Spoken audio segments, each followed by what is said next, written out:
ময়মনসিংহে রামিমা সহ দেশে ঘটে যাওয়া সকল ধর্ষণের ঘটনার বিচারের দাবিতে মানববন্ধন ও প্রতিবাদ সমাবেশ অনুষ্ঠিত হয়েছে।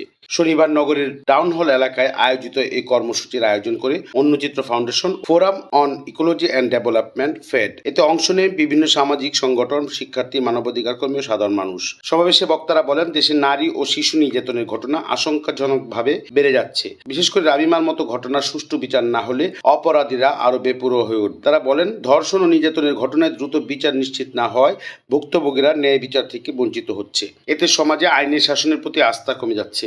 বক্তারা অবিলম্বে রামিমা সহ সকল ধর্ষণের ঘটনার দ্রুত বিচার ও দোষীদের দৃষ্টান্তমূলক শাস্তির দাবি জানান। পাশাপাশি নারী ও শিশুদের নিরাপত্তা নিশ্চিত করতে কঠোর আইন প্রয়োগ ও সামাজিক সচেতনতা বাড়ানোর আহ্বান জানান তারা। মানববন্ধনে অংশগ্রহণকারীরা বলেন, নিরাপদ সমাজ গঠনে সবাইকে একসঙ্গে কাজ করতে হবে। We want justice! Justice!